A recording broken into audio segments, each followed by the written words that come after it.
Jamakan budaya Malaysia mesti terus dipertahan. 2 hari tol percuma sempena di Pavali.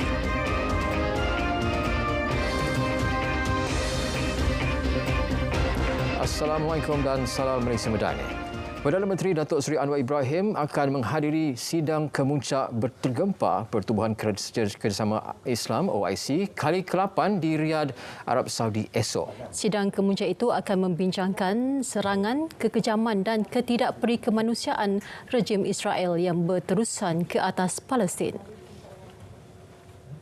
Kenyataan Menteri Luar memaklumkan dihoskan oleh Putera Mahkota yang juga Perdana Menteri Mohammed bin Salman.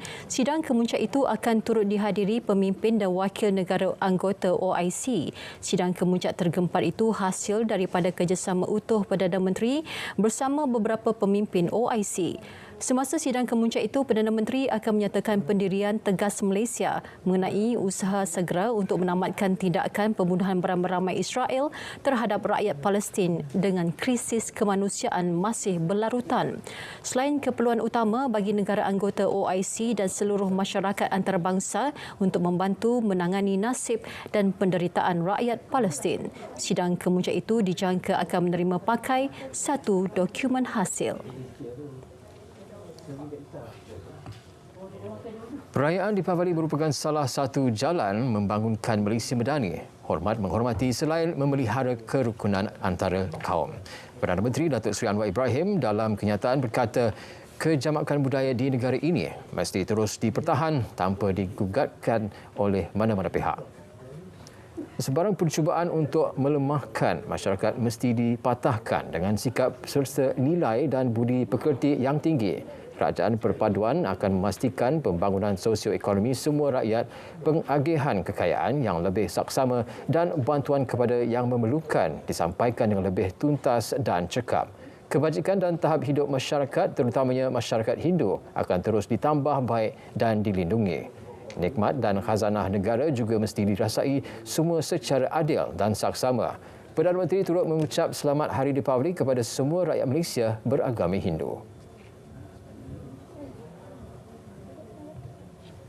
Kabar gembira sempena Deepavali. 2 hari tol percuma diberi kepada pengguna lebuh raya bermula tengah malam ini hingga Ahad 11.59 malam. Menteri Kejaraya Datuk Seri Alexander Nantalinggi memaklumkan pengecualian tol diberi kepada semua jenis ke atas kelas kenderaan di semua plaza tol kecuali di Plaza Tol Bangunan Sultan Iskandar dan Plaza Tol Tanjung Kupang, Johor. Inisiatif dilaksana bagi meraihkan semua rakyat Malaysia, terutamanya masyarakat India beragama Hindu yang menyambut Deepavali. Dianggar jumlah trafik dalam masa 2 hari tersebut 11.8 juta kenderaan. Tol percuma juga dapat dinikmati pengguna lebuh raya di 92 plaza tol sepanjang lebuh raya Kendalian Plus Malaysia Berhad dan di 10 plaza tol lebuh raya Pantai Timur 2 atau LPT 2. Menurut Pengarah Urusan PLAS Datuk Nik Airamina Nik Jaafar, pengguna masih perlu memastikan mereka masuk dan keluar dari lebuh raya menggunakan mod pembayaran tol yang sama, namun pihak konsesi tidak akan mengenakan bayaran tol. Pengguna kad Touch and Go dinasihatkan supaya memeriksa status kad mereka sebelum perjalanan bagi memastikan kad mereka masih aktif. Pengguna juga dinasihatkan supaya mengikut jadual cadangan waktu perjalanan yang telah dikeluarkan pihak PLAS bagi mengelakkan kesesakan. Dalam pada itu dijangka 692,000 kenderaan akan menggunakan lebuh raya Kuala Lumpur Karak sempena Deepavali bermula hari ini hingga Isnin. Jelas Ketua Pegawai Eksekutif Anih Berhad, Imran Gulcharan Abdullah, ia meningkat 73% berbanding purata trafik harian biasa. Manakala di LPT 1 kira-kira 284,000 kenderaan menggunakan laluan itu. Cadangan waktu perjalanan dikeluarkan sepanjang musim perayaan ini bagi membantu pengguna jalan raya merancang perjalanan semasa. Menjelang sambutan Deepavali Ahad ini, Brickfields yang turut dikenali sebagai Little India terus meriah. Ia menjadi tumpuan masyarakat Hindu yang mahu mendapatkan pelbagai barangan bagi membuat persiapan. Wartawan Aisyah Hisham yang membuat tinjauan itu, situ ada butirannya.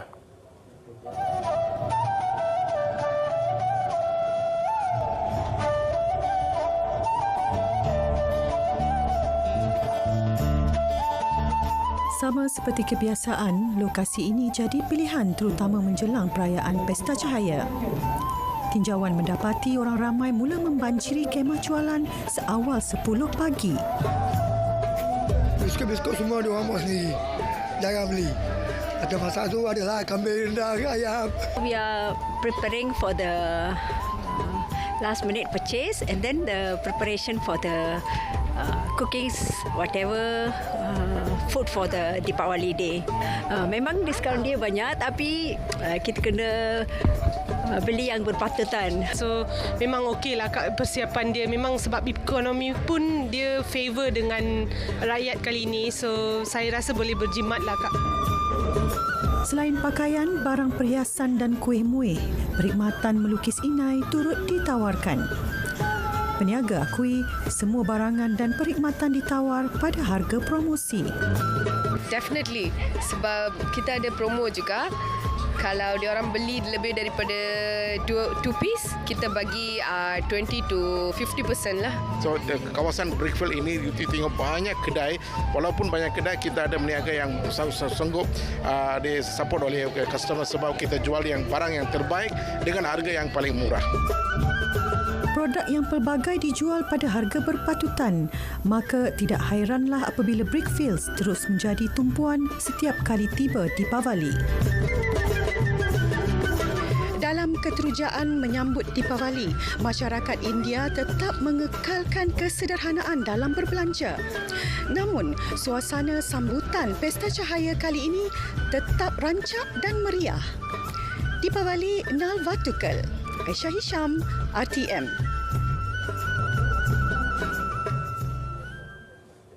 Malaysia melalui Cyber Security Malaysia dipilih semula sebagai ahli jawatankuasa pemandu dan timbalan pengerusi pasukan tindak balas kecemasan komputer Asia Pasifik APSAT bagi penggal 2023-2025. Pemilihan dibuat pada mesyuarat agung tahunan APSAT yang diadakan secara dalam talian. Cyber Security Malaysia dalam satu kenyataan memaklumkan agensi itu turut menerima anugerah APSAT 2023 apabila diiktiraf sebagai ahli paling aktif dalam memberi sumbangan kepada platform kerjasama tersebut. Pemilihan dibuat berdasarkan pengalaman Malaysia yang sebelum ini merupakan pengerusi APSAT selama 4 sesi berturut-turut. Cyber Security Malaysia akan terus menganggotai jawatankuasa pemandu APSAT yang turut dianggotai oleh pasukan tindak balas kecemasan komputer dari Australia, China, Korea, China Taipei, Jepun dan Sri Lanka. Menteri Komunikasi dan Digital Fahmi Fadil berkata pemilihan Malaysia sebagai timbalan pengerusi APSAT mencerminkan kepercayaan anggota APSAT terhadap kecekapan dan kebolehupayaan Cyber Security Malaysia dalam menerajui bidang keselamatan siber di peringkat antarabangsa. Anugerah APSAT 2023 pula merupakan pengiktirafan terhadap usaha, kesungguhan dan komitmen negara dalam menangani ancaman siber di rantau Asia Pasifik. Ayuh, kita meriahkan sambutan Hari Peladang, Penternak dan Nelayan Kebangsaan 2023 bersama Perdana Menteri Yang Amat Berhormat Datuk Seri Anwar Ibrahim. Saksikan siaran langsung perasmiannya pada 11 November 2023, Sabtu 1.30 tengah hari hanya di TV1 dan rtmclick.rtm.gov.my.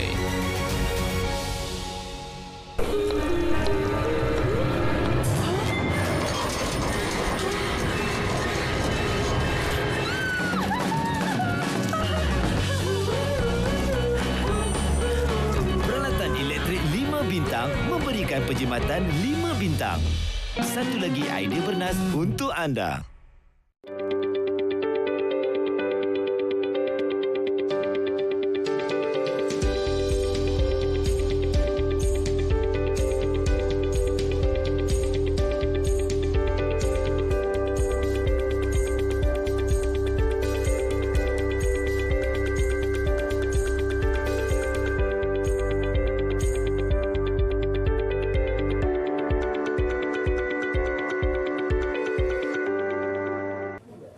Kejohanan e-sukan menjadi tarikan utama untuk belia berkunjung ke Hari Peladang Penternak dan Nelayan Kebangsaan HPPNK 2023. Penganjuran acara dui tahunan oleh Kementerian Pertanian dan Keterjaminan Makanan bermula hari ini hingga Ahad di Dataran Bulatan Sultan Azlan Shah, Ipoh, Perak.